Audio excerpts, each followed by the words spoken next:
Hello guys, after a long time I am here with you. I hope you all fine. Actually my laptop is not working properly, so I am unable to prepare PPTs of history of microbiology. But I will provide you soon. Today I am providing you MCQs on introduction to microbiology. I hope this is very helpful for you. जैसा कि हम लोग जानते हैं MCQs हर एक competitive exam में ज़रूर पूछे जाते हैं। कोई भी अगर आपको कॉम्पिटिटिव एग्ज़ाम्स को कोई भी एंट्रेंस को क्लियर करना हो तो उसके लिए कॉम्पिटिटिव MCQs तो मस्ट होता है। सो let us discuss the MCQs. First is living organisms that are usually too small to be seen clearly with the naked eye are called as living organisms जो कि usually small हैं, हमारे naked eye से clearly नहीं दिखते हैं. First is plant. Plants तो हम अपने नेकेड आई से देख सकते हैं क्लियरली, एनिमल्स को भी हम देख सकते हैं. C option is human beings and D option is micro organisms. Plants, animals, human beings को तो हम देख सकते हैं लेकिन माइक्रो ऑर्गेनिजम्स को नहीं देख सकते हैं. हमारी नेकेड आई के लिए, आईज़ के लिए जो माइक्रो ऑर्गेनिजम्स होते हैं काफ़ी छोटे पड़ जाते हैं. तो राइट ऑप्शन क्या होगा? D. The organisms which have no regular cell structures and are classified separately.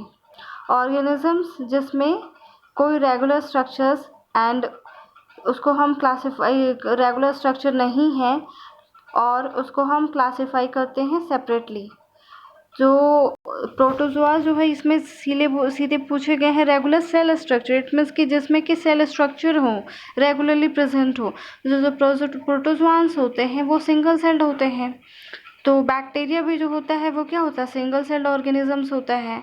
और जो फंजाई होते हैं उसमें भी सिंगल सेल और मल्टी सेलुलर दोनों होते हैं. तो जो वायरस होते हैं उसमें कोई सेल नहीं होता है. तो वायरस क्योंकि viruses are made up of only nucleic acid and proteins, उसमें कोई सेल तो होता नहीं है. तो यहाँ पे बोले गए हैं कि ऑर्गेनिजम्स जिसमें कि कोई सेलुलर स्ट्रक्चर नहीं हो, सेल स्ट्रक्चर नहीं है और उसको हम क्लासीफाई करते हैं सेपरेटली. इसीलिए हम वायरस को जो है हम अलग सेलुलर स्ट्रक्चर नहीं होता और उसको हम सेपरेटली क्लासीफाई करते हैं. Right option is A. Number third, the microorganisms that are play an important role in the recycling of organic and inorganic material. Microorganism जो कि अहम भूमिका निभाते हैं. माइक्रोऑर्गेनिजम्स रिसाइकल करते हैं ऑर्गेनिक और इनऑर्गेनिक मटेरियल का. तो first option is fungi, B option is bacteria, C both A and B and D is none of these. तो वो माइक्रोऑर्गेनिज्म जो कि अहम भूमिका निभा रहे हो, रिसाइकल कर रहे हो ऑर्गेनिक और इनऑर्गेनिक मटेरियल का, तो वो क्या होगा? फंजाई और बैक्टीरिया दोनों ही. क्योंकि फंजाई क्या होते हैं? डिकम्पोजर्स. फंजाई और बैक्टीरिया दोनों ही डिकम्पोजर्स होते हैं. जो फंजाई होते हैं, आप लोग जानते हो कि जो डेड प्लांट्स, जो डेड एनिमल्स होते हैं उसको डिग्रेड करते हैं, एंजाइम सेपरेट करते हैं एंड उसको ब्रेक करते हैं. फिर से जो बैक्टीरिया होता है, बैक्टीरिया में भी आप लोगों ने नाइट्रोजन फिक्सेशंस वगैरह सब सुना होगा कि जो कि नाइट्रोजन्स को कन्वर्ट किए जाते हैं इनटू नाइट्राइट, अमोनिया, नाइट्रेट्स में. तो ये सारे जो कि फंजाई और जो बैक्टीरिया होते हैं दोनों ही रिसाइकलिंग करने का काम करते हैं. तो हमारा ऑप्शन सी जो है बोथ ए एंड बी वो राइट है. डी नन ऑफ दिस, क्योंकि ऑप्शन में तो ऑलरेडी है ही फंजाई बैक्टीरिया, तो हमारा सी ऑप्शन राइट होगा. Okay, next fourth number. Robert Koch first of all proved that anthrax is caused by a microbe.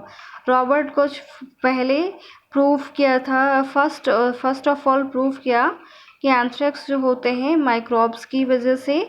और वो माइक्रोब्स का नाम यहाँ पे पूछे गए कि वो माइक्रोब्स कौन से हैं जो कि एंथ्रेक्स के बारे में बताए गए थे, प्रूव किए थे कि एंथ्रेक्स जो डिजीज़ होते हैं इस माइक्रोऑर्गेनिजम्स की वजह से होते हैं. First option is bacillus subtilis bacillus, B option is bacillus anthracis, C option is bacillus thuringiensis, D option is bacillus ये स्पीशीज. तो एंथ्रेक्स जो होता है वो बैसिलस एंथ्रासिस की वजह से होता है, जो कि रॉबर्ट कोच ने सबसे पहले प्रूव किया था। तो right option is B. Fifth, it is the study of bacteria, the simplest, smallest prokaryotic single-celled microorganisms. First option is bacteriology, B fungology, C protozoology, D both A and B. यह bacteria की study जो कि simplest है, smallest prokaryotic single celled micro organisms हैं। तो bacteria की study को हम क्या बोलते हैं? बैक्टीरियोलॉजी बोलते हैं। और जो बैक्टीरिया होते हैं, यहाँ पे सीधे डेफिनेशन बताया गया है कि जो बैक्टीरिया होते हैं आर द सिंपलेस्ट, स्मॉलेस्ट और prokaryotic single celled micro organisms होते हैं। तो राइट ऑप्शन हमारा क्या होगा? ए। फंगोलॉजी तो होगा नहीं, प्रोटोजोलॉजी भी नहीं होगा। फंगोलॉजी जो कि स्टडी ऑफ फंजाई को हम बोलते हैं, फंगस को बोलते हैं। प्रोटोजोलॉजी जो कि हम स्टडी ऑफ प्रोटोजोआंस को बोलते हैं। तो ये right option is A. Next is six, it is the study of algae, simple aquatic organisms and abundant in the oceans. यह एल्गे की स्टडी है, सिंपल एक्वेटिक ऑर्गेनिजम्स एंड जो कि एक सिंपल है, वाटर में प्रेजेंट होता है। एक्वेटिक मतलब कि वाटर में प्रेजेंट हो रहा है, ये ऑर्गेनिज्म वाटर ऑर्गेनिजम्स है। And abundant in the ocean, जो कि रिच अमाउंट में ओशन में प्रेजेंट होते हैं। तो वो कौन है? एल्गे की स्टडी को हम क्या बोलते हैं? First option is protozoology, B is phycology, B is algology, C is phycology, D is both B and C. तो एल्गे की जो स्टडी होती है हम उसको एल्गोलॉजी भी और फाइकोलॉजी भी बोलते हैं। तो हमारा ऑप्शन क्या होगा? डी ऑप्शन राइट होगा, बी एंड सी दोनों होगा, क्योंकि एल्गे जो होता है वो सिंपल है। सिंपल ये स्टडी ऑफ एल्गे को हम एल्गोलॉजी फाइकोलॉजी बोलते हैं, प्लस ये सिंपल होते हैं और वाटर में ये प्रेजेंट होते हैं। स्पेशली जो है most abundant in the oceans में प्रेजेंट होते हैं। It is also present in the fresh water, marine water में भी प्रेजेंट होते हैं। Right option is D. Number seventh, father of microbiology is, microbiology के फादर हैं रॉबर्ट कॉच या बी जीनर या फिर एंटोनी वान लेवेनहुक, डी नन ऑफ दिस। जो फादर है माइक्रोबायोलॉजी की, रॉबर्ट कोच तो है नहीं, जिनर तो है नहीं, एंटोनी वान लेवेनहुक हैं। क्योंकि माइक्रोबायोलॉजी के फादर इनको इसलिए कहा जाता है क्योंकि सबसे पहले ये साइंटिस्ट है जिन्होंने माइक्रोबियल वर्ल्ड को डिस्क्राइब किया एंड डिस्कवर किया था।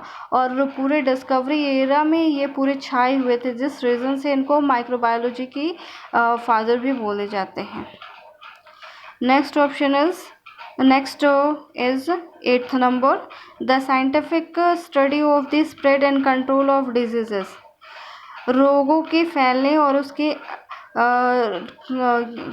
नियंत्रण को की साइंटिफिक स्टडी को हम एपिडेमियोलॉजी बोलते हैं, डिस्ट्रीब्यूशन बोलते हैं, या सिस्टमेटिक बोलते हैं, आइडेंटिफिकेशन बोलते हैं। तो हमारा जो डिस्ट्रीब्यूशन होता है, डिस्ट्रीब्यूशन तो हम बोलते नहीं है, क्योंकि डिस्ट्रीब्यूशन मतलब कि माइक्रोऑर्गेनिज्म जो है वो कहाँ कहाँ डिस्ट्रीब्यूटेड है, कहाँ कहाँ प्रेजेंट है। सिस्टमेटिक तो होगा नहीं, फिट नहीं बैठेगा। आइडेंटिफिकेशन जिसमें कि हम पर्टिकुलर माइक्रोऑर्गेनिज्म्स को आइडेंटिफाई करते हो। जो एपिडेमियोलॉजी होता है उसी में हम ये स्टडी करते हैं, spread and control of diseases की स्टडी करते हैं। तो right option is A. Question number 9, I hope आप लोगों को ये MCQ समझ में आ रहे होंगे और आप लोगों को ये अच्छा भी लग रहा होगा ये MCQs। Next is typhoid is a, जो टाइफाइड और typhoid is also known as a typhoid fever, जो कि किसकी वजह से होते हैं? बैक्टीरियल डिजीजेज है या फंगल डिजीजेज है, वायरल डिजीज है या प्रोटोजोअल डिजीजेज है। तो जो टाइफाइड होता है वो साल्मोनेला टाइफी की वजह से होता है। हाँ, साल्मोनेला टाइफी क्या होता है? बैक्टीरिया होता है। तो यहाँ पे जो ऑप्शन है वो क्या होगा? फर्स्ट ऑप्शन होगा बैक्टीरियल डिजीजेज। तो typhoid is a bacterial diseases है। नेक्स्ट, डेफिनेटली ये क्वेश्चन जितने भी स्टूडेंट्स होंगे सभी बना देंगे, जो कि कोरोना वायरस पे होगा। अभी इतने टाइम से हम लोग लॉकडाउन में झेल रहे हैं, सभी लोग सफ़र कर रहे हैं। तो आई थिंक ये क्वेश्चन तो सभी लोग जो भी हैं सभी को ये क्वेश्चन जरूर बना लेंगे। Corona virus is a, first option is virus, B bacteria, C both A and B, and D is fungi. तो कोरोना वायरस जो है वो क्या है, वायरस है, नाम से ही आपको पता चल रहा है कोरोना वायरस। तो ऑप्शन क्या होगा, फर्स्ट ऑप्शन होगा हमारा वायरस होगा। ये बैक्टीरिया तो होता नहीं है, तो ये बैक्टीरिया नहीं होता है तो हमारा सी ऑप्शन तो होगा नहीं, और ये फंजाई भी नहीं है। क्या है ये, वायरस। चलो आगे बढ़ते हैं। 11th number, it is concerned with the industrial uses of microbes and the production of alcoholic beverages, vitamins, amino acids। इसमें हम माइक्रो ऑर्गेनिजम्स, माइक्रोब्स के यूज़ से हम इंडस्ट्रियल प्रोडक्ट्स कुछ बना रहे हैं, जो कि क्या, अल्कोहलिक बिहेवियर्स हो गए, विटामिन्स हो गए, अमाइनो एसिड्स हो गए। तो वो किसके अंतर्गत आता है, first is aquatic microbiology, B fermentation या इंडस्ट्रियल माइक्रोबायोलॉजी या माइक्रोबायोलॉजी। तो एक्वेटिक माइक्रोबायोलॉजी में हम क्या रिलेटेड स्टडी करते हैं, वाटर में प्रेजेंट जो माइक्रोनिज़म्स होते हैं वो हम स्टडी करते हैं। फिर से माइक्रोबायोलॉजिकल एग्जामिनेशन ऑफ वाटर करते हैं, तो ये तो फिट बैठेगा नहीं। दूसरा हमारा फर्मेंटेशन तो एक प्रोसेस है।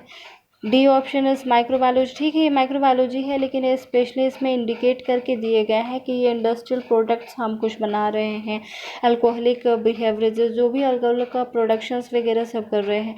तो किसके अंतर्गत, हम इंडस्ट्रियल माइक्रोबायोलॉजी में स्टडी करते हैं कि अल्कोहल की प्रोडक्शन कैसे की जाती है, फिर से अमाइनो एसिड की प्रोडक्शन कैसे होती है, विटामिन की प्रोडक्शन कैसे होती है। तो right option is C. Next 12th, malaria disease is caused by.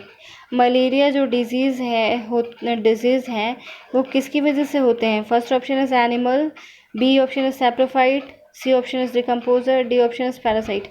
Malaria जो डिजीज़ है वो एनिमल्स की वजह से होते नहीं हैं, वो सैप्रोफाइट भी नहीं है, डिकम्पोज़र भी नहीं है। मलेरिया जो डिजीज़ होते हैं पैरासाइट की वजह से होते हैं, प्लाज्मोडियम स्पीशीज़ की वजह से होता है। जो प्लाज्मोडियम स्पीशीज़ है वो क्या है, वो ना सैप्रोफाइट है ना डिकम्पोज़र है, वो क्या है, पैरासाइट। तो हमारा राइट ऑप्शन क्या होगा, parasite. Next number is 13, the study of viruses is known as.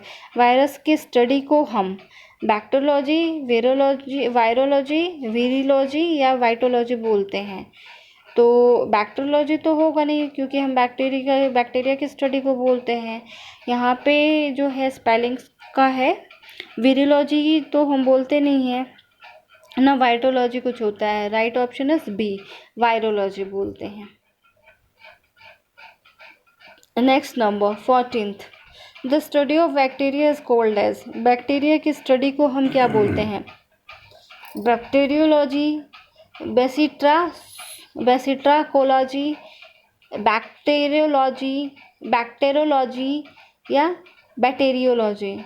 यहाँ पे बैक्टीरिया की जो स्टडी है वो आपको करेक्ट स्पेलिंग बताना है कि बैक्टीरिया की स्टडी को हम क्या बोलते हैं। तो पहली बात कि जो बैक्टीरिया यहाँ पे आपको साफ दिख रहा है कि बैक्टीरिया, यहाँ से आप केवल BACTERI ये यहाँ से ए हटा दो और यहाँ पे OLOGY लगा दो, तो क्या हो गया, बैक्टीरियोलॉजी। तो हमारा राइट ऑप्शन क्या होगा, फर्स्ट होगा। ये राइट करेक्ट स्पेलिंग है। वेसिट्राकोलॉजी होता नहीं है, बैक्टीरियोलॉजी नहीं होता है, ना बैक्टीरियोलॉजी होता है कुछ। Right option is A. Next 15th, study of protozoans is known as. Protozoans की स्टडी को हम पैरासिटोलॉजी बोलते हैं या प्रोटोजोलॉजी बोलते हैं या अल्गोलॉजी बोलते हैं या हेलमेंथोलॉजी बोलते हैं। तो जो प्रोटोजोआन्स की जो स्टडी है उसको हम पैरासिटोलॉजी तो बोलते नहीं हैं, क्योंकि पैरासाइट्स की स्टडी को हम पैरासिटोलॉजी बोलते हैं। और एल्गोलॉजी तो हम एल्गे की स्टडी को बोलते हैं, हेलमेंथोलॉजी हम हेलमेंट्स की स्टडी को बोलते हैं। जो प्रोटोजोआन्स की स्टडी है उसको हम प्रोटोजोलॉजी बोलते हैं। तो right option is B. Next is 16th number. Organisms are made up of only one cells. Dash organisms are made up of only one cells. First option is multicellular, B unicellular, C both A and B, and D none of these. देखो जो organisms होते हैं, जो organisms केवल एक sales के बने हुए हैं, तो तो जो सिंगल सेल्ड ऑर्गेनिजम्स है वो क्या है, मल्टी सेलुलर इट मीन्स की मोर देन वन सेल्स के बने हुए हैं, मैनी सेल्स के बने हुए हैं। जो यूनी इट मीन्स की single, single cellular it means की सेल, सिंगल सेल के बने हुए हैं।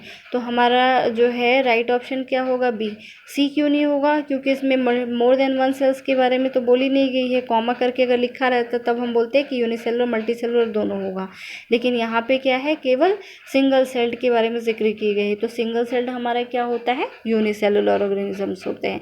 तो राइट ऑप्शन क्या होगा, बी होगा। डी क्यों नहीं होगा, क्योंकि ऑलरेडी इसमें सिंगल सेल्ड यूनी मतलब सिंगल, इसके बारे में ऑलरेडी यूनिसेलुलर ऑर्गेनिजम्स यूनिसेलुलर दिए गए हैं, इसलिए हमारा राइट ऑप्शन बी होगा। नेक्स्ट हमारा नेक्स्ट इज 17th नंबर, organisms are made up of more than one cells. Organisms जो कि एक से अधिक के बने हुए हैं, तो वो ऑर्गेनिज्म जो कि एक से अधिक के बने हुए हैं कौन से हैं, first option is unicellular, B is multicellular, C is both A and B, and D is none of this.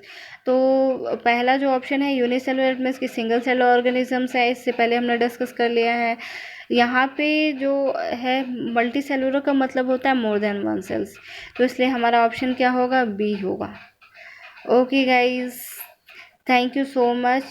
If you like my video, please like, share, comment and subscribe it.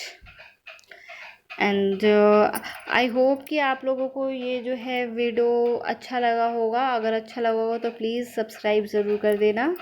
Thank you so much. और बताना कि MCQs कैसा है, तो जाके मैं regularly आप लोगों को MCQs भी अपने टॉपिक पे देते रहूँगी।